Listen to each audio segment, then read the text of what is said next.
everybody, this is Darcy, and this is my first episode of what I'm calling the Gen X journals.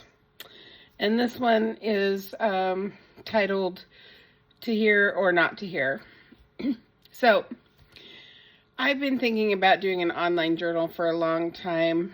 I used to write a lot, and I do still use like my little pocket notebooks all the time and write and use those as just like my go-to for journaling. Like here's an example of one. I prefer either the log and jotter or the field notes version, but this is just as suitable. And I, of course, like the dot grid. That's my favorite. And I always carry at least one, if not two, of those notebooks with me at all times so I can write down any brilliant idea that I have. And that's it. But I actually wanted to do an online journal because I started thinking about the fact that, I go back and I read my written journals, and it is quite fascinating to see, what you were going through back, and you don't even remember all of those things. And so I thought, gosh, it'd be kind of interesting to do a video version. Of course, it has to be for public consumption, but not, it's not going to, like bear any of my deep, dark secrets, so to speak, on the internet. But I thought it would be kind of interesting just for me to go back and look at it and see, even a year from now, and, I'm unhappy with my looks or something like that, I can see what I look like then, or is that face cream that I'm using, is that going to work for me? And so I thought a good one to start with would be hearing aids, because I've reached that time in my life. Actually, I reached it 3 years ago. I suddenly lost hearing in my right ear, and it was scary. They sent me in for, what is that, where you have the big metal thing that goes around, MRI or whatever, just to make sure I didn't have a brain tumor. You never want to hear those kind of things. Or some growth on my nerve that, goes from my ear. None of those were true. And in fact, like within 3 months, I was then even with my hearing loss, so both in my left and my right ear. So I worked in a noisy industry for 15 years in the pulp and paper industry. So, there's that adage of during COVID, I didn't manufacture, but our company made toilet paper, facial tissue, napkins, and paper towels. And so during COVID, we were considered essential workers. So I was a safety person for them, so I was in and out of noisy environments all day long. And I've always had trouble since I was little with my earaches. I'd always get ear infections, and I think that has a lot to do with my hearing loss. But I've reached the point, and really it was 3 years ago, I reached the point that I needed to do something about it. So I went to an audiologist. That's what spurred me down the road to have like the MRI. And then I was ready to order the hearing aids, but it's barely covered by your health insurance. And at the time I was going to be paying, I think it was $2,400 for a basic set of hearing aids through the audiologist that I went to. And, I could have tried to find financing, or something for that, but that was a little bit out of pocket that we couldn't take.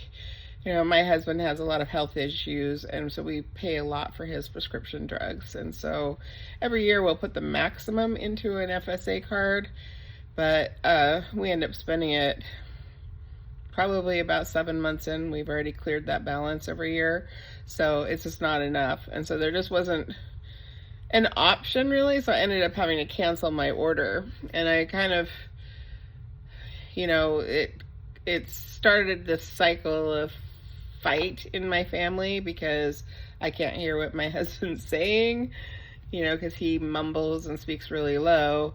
And the frustrating thing for me is that he speaks really low, and then when I ask him to repeat what he says, then he repeats it at an even lower tone of voice because he's being a butthead, and that vicious cycle of us fighting about it. And what I really realized, I was reading a book in my work book club about cochlear implants, and it really, people think, ooh, why don't people want to go with cochlear implants if they're deaf and they can't hear? But it is such a not great replacement. I mean, it isn't the, all that and a slice of bread kind of deal. And I kind of feel that way about hearing aids. So what I did about a year ago, I did take some money from the FSA and I purchased a pair of Lexie B2 hearing aids. And I got them home. I set them up. It's an over-the-counter hearing aid. You can now buy them from Costco. So I think that's the best price I've seen out there, but I would definitely, if you're thinking of like trying hearing aids and you don't want to go all in, I think at the time I bought them, they were around $400, and I think that's still true now. I don't really know. So I have been trying them out on occasion. I never took them to work. I now work for the state as a safety person. And I've been noticing in conference rooms, I'm having a lot of time hearing and at meetings and stuff. And I'm just like, I've got to figure out a solution. So, like 2 months ago, I started wearing the Lexie B2s finally at home, just when I was watching TV or something. I could watch TV and listen at a much lower volume.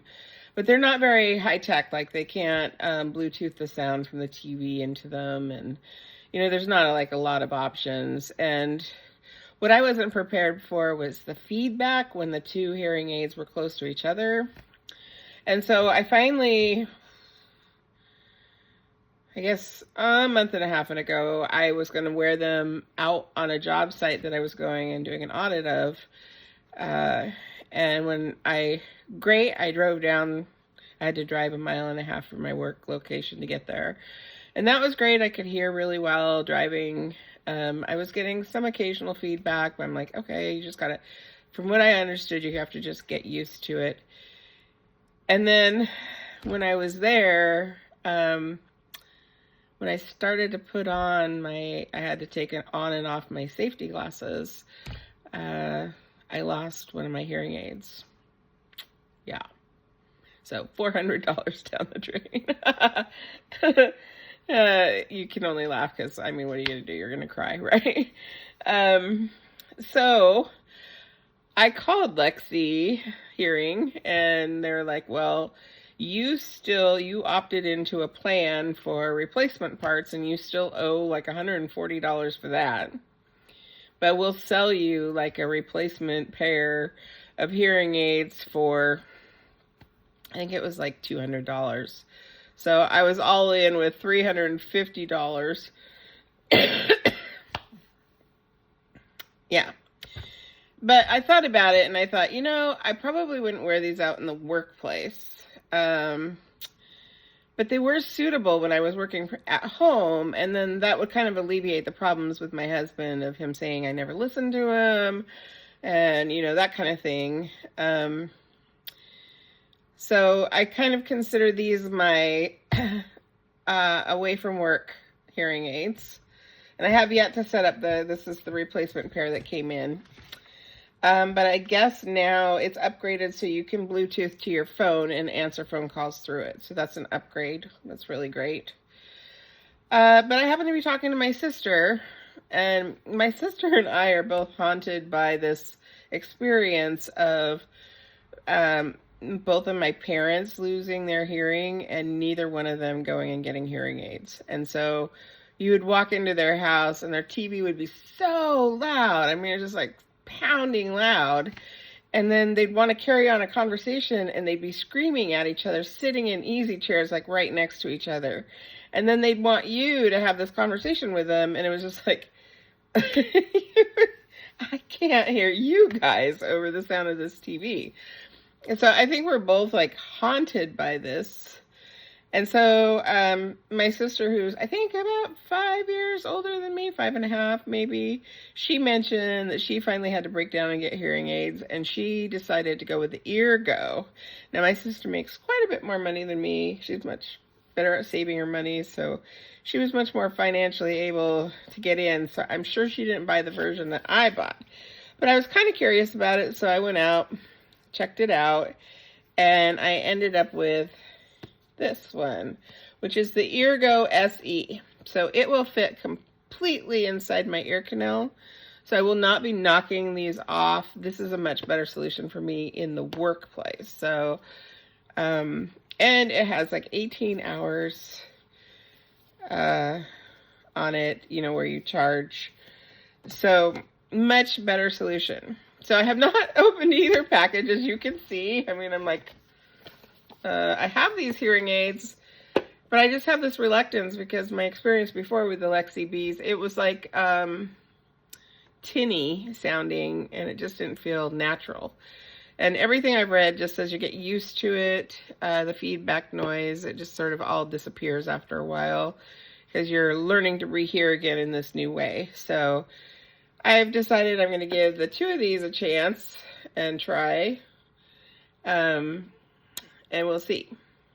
But I can tell you honestly, losing your hearing is very isolating, and it doesn't work well when your spouse doesn't want to like help you out when you can't hear what they're saying or anything like that. So I would definitely, there are some cheaper options, as you see with the Lexie B2s.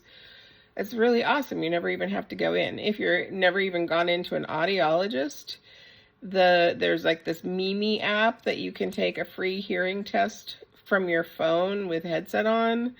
I've done that. And then there's the new thing where you can get active listening through the AirPod. Is it 2 or 4 professionals? The little earbuds. That's even cheaper than my Lexie B2s.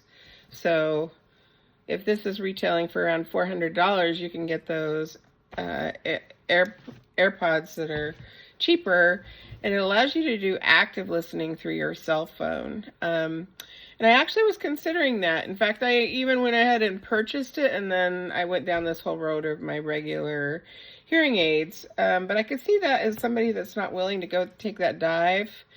And what I did, I was able to get the AirPods that I needed. What is it? I don't even know. Is it earbud? Anyway, it's made by Apple. It's the professional series, not the longer one. But if you've never heard of it, there's a company called Unclaimed Baggage. It's all the stuff that people leave on a plane and never claim. And then this store sells it. I've got all of my Kindle readers through them. I bought an iPad through them. But you can also get earbuds. And it was like $150. I think they sell for like $260 or something like that. So, but it turns out I changed my mind and I couldn't stop the order. So it came here and I just turned around and flipped it back to them. But I find them to be very great. If you're looking for technology and you're looking for good used technology, great way to get into something is through them. You know, pick up somebody else's that they left and just never felt it was worthwhile to claim. You can get it that way. So I kind of had a goal in my online journal. I wanted to also do the Merriam-Webster word of the day. So the word of the day today is cursory, like you give somebody a cursory glance. It's just like a quick glance over, you know, it's not very in-depth. So you're just sort of trying to make an assessment when you're looking at something that way.